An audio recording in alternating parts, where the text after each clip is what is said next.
अस्सलाम वालेकुम। नजम सेठी स्पेशल के साथ मैं हूं मुनीब फारूक और मेरे साथ मौजूद है नजम सेठी साहब।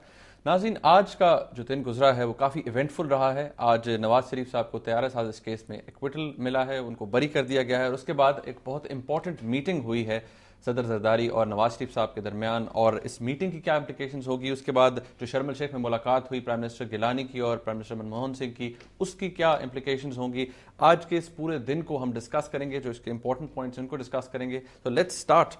सेठी साहब, डिसीजन नवाज शरीफ साहब के फेवर में एक और, क्या कहते हैं?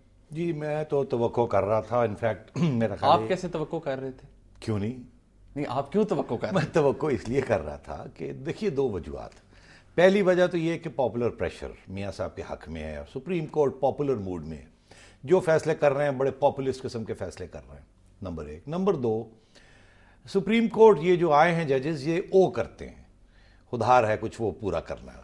मियाँ साहब ने रेस्टोरेशन में इनकी मदद की और अब ये तवक्को है कि जो भी फैसले मियाँ साहब के बारे में आएंगे वो सुप्रीम कोर्ट इनके हक में फैसले देगा। और ये आवाम की भी ये तवक्को है, हर बंदे की ये तवक्को है कि ये लीगल इश्यूज जो हैं इनको अब सियासी तौर पे देखा जाएगा। सेठी साहब, वो तो प्रूव ही नहीं कर सकी प्रोसिक्यूशन कि वो क्राइम कमिट हुआ था, कि हाईजैकिंग हुई थी। ये तो बात मेरिट्स के ऊपर डिसीजन आया ना। आप कह रहे हैं कि मेरिट्स, ये पॉलिटिकली डिसीजन। मैं आपसे अर्ज कर रहा हूँ कि जो एंटी टेररिस्ट कोर्ट था 99 में जिसने ये फैसला पहला दिया था, वो भी सियासी फैसला था। वहां भी एविडेंस ठीक तरीके से ना आई, ना प्रेजेंट की गई, ना सुनी गई। मुशर्रफ साहब का प्रेशर था, बिल्कुल।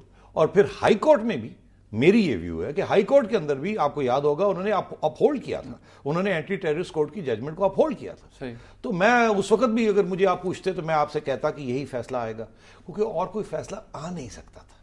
अगर आ जाता तो मुशर्रफ साहब का जो तख्ता वो सारा उलट जाता, मसला हो जाता। इसलिए उस वक्त भी वो फैसला एक्सपेक्टेड थे दोनों, और आज भी ये जो फैसला आया ये एक्सपेक्टेड था। और तीसरी बात ये कि आप देखिए, इससे पहले जो फैसला नवाज शरीफ साहब के हक में आया है, पंजाब गवर्नमेंट रिस्टोर हो गई, सुप्रीम कोर्ट ने कहा कि पार्डन जो हुआ उसके साथ वो इलेक्शन में हिस्सा भी ले सकते हैं। ये जो केस है, इसमें कोई भी जजमेंट आती, नवाज शरीफ साहब तो फिर भी अपना ले सकते हैं, क्योंकि वो तो फैसला आ चुका था। और वो भी आपको पता होगा कि पहले एक फैसला आया जो सुप्रीम कोर्ट का, 3 जजेस, वो उस वक्त मुशर्रफ साहब थे या जरदारी साहब थे। जब रिस्टोर हो गए तो जब 2 नए जजेस आ गए तो वो 3 जजेस पुराने भी मुकर गए। तो मैं आपसे अर्ज कर रहा हूं, ये सारे सियासी फैसले गलत भी सियासी फैसले थे और अच्छे फैसले भी सियासी फैसले। सेठी साहब, ये नहीं कि हमारी जुडिशरी इंडिपेंडेंट है। सेठी साहब, हमारी जुडिशरी जो फैसले करती है वो तो इंडिपेंडेंटली करती है। तो चले आप ये समझें कि पहले जुडिशरी इंडिपेंडेंट नहीं थी और सियासी फैसले करती थी, अब इंडिपेंडेंट हो गई और वो जो गलत फैसले हुए, आप कह रहे हैं अब भी सियासी फैसले करती है। तो मैं यही तो आपसे कह रहा हूं कि वो जो गलत सियासी फैसले पहले हुए थे उनको ये आप खत्म कर रहे हैं सियासी फैसलों के साथ। मैं समझता हूं यहां इंडिपेंडेंट हो या ना हो वो अलग सवाल है। पहले नहीं थी, चले आपकी बात मानते हैं, आज इंडिपेंडेंट है। पहले गलत फैसले या गंदे फैसले हुए, अब अच्छे फैसले हो रहे हैं। पब्लिक प्रेशर है और गंदे फैसलों को उल्टा रहे हैं, तो अच्छी बात है। तो ये, मगर मैं जो पॉइंट मेक कर रहा हूं, ये कर रहा हूं कि इसमें कानूनी हैसियत नहीं है। कानून के मुताबिक सारे बड़े कमजोर फैसले हैं। अच्छा, इनकी कोई लीगल रीजनिंग आप समझते हैं इन फैसलों की है ही नहीं सिरे से? ये फैसला तो ये है ना, जो 65 पेज पैराग्राफ्स की जजमेंट होगी उसमें कोई लीगल रीजनिंग नहीं होगी। लीगल रीजनिंग तो बहुत सी होंगी और वो उलटबाजियां भी बड़ी होंगी, मगर मैं आपसे ये कह रहा हूं कि इशू क्या था, कि हाईजैकिंग हुई कि नहीं हुई, यही था ना। चलिए आज मैं आपको कोई दिलचस्प 1-2 बातें बताता हूं। मैं ये समझता हूं हाईजैकिंग हुई।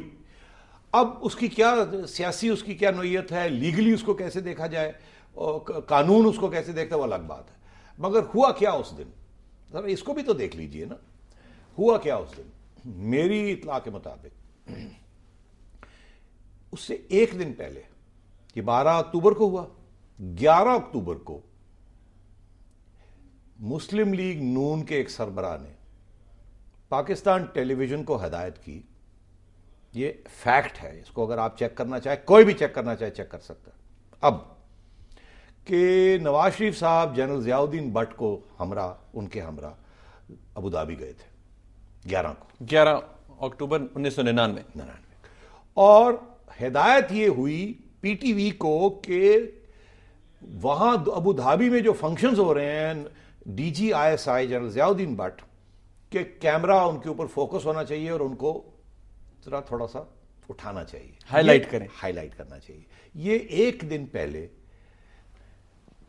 प्राइम मिनिस्टर ऑफिस से पीटीवी को हदायत हुई कि आप ये करें। इसका ये मतलब हुआ कि कुछ पक रहा था।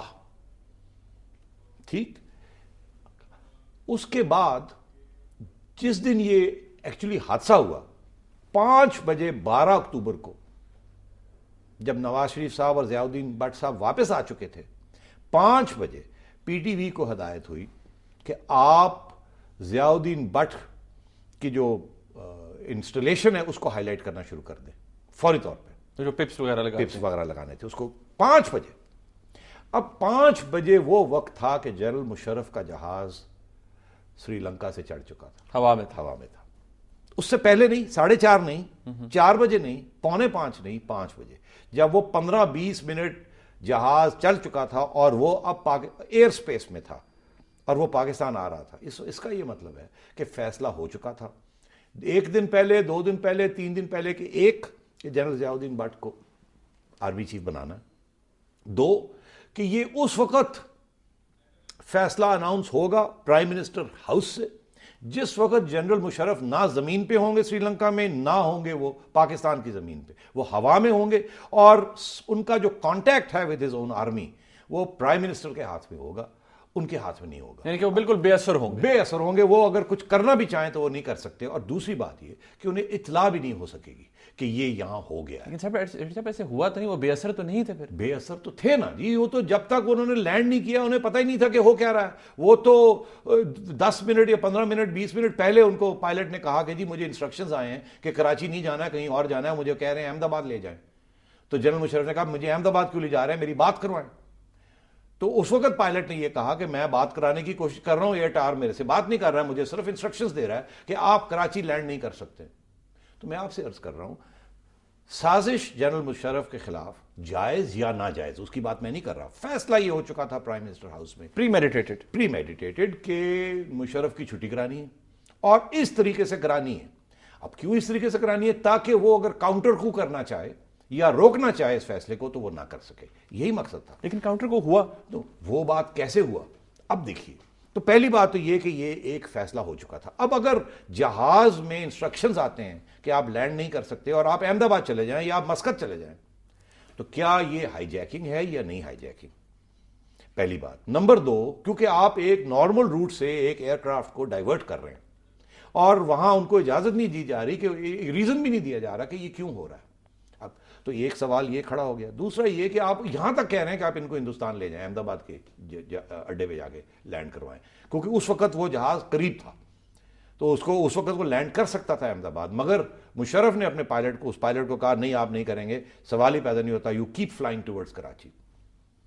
तो मैंने उस वक्त 15 दिन के बाद, कू के बाद, मैंने एक डॉक्यूमेंट्री बनाई थी बीबीसी के लिए, तो मुझे इन हालात के बारे में कुछ पता है। एक बात मैं और आपसे सेठी साहब ब्रेक लेनी है यहाँ पर, बहुत इंपॉर्टेंट फैक्ट है ये, क्योंकि ये भी आप नवाज शरीफ साहब की तरफ से बता रहे हैं कि यहाँ से साजिश अच्छी या बुरी थी। अब हमने other side of the story भी आपसे सुननी है और उसके ऊपर भी क्वेश्चंस होंगे, लेकिन एक ब्रेक के बाद साथ रहेगा हमारे।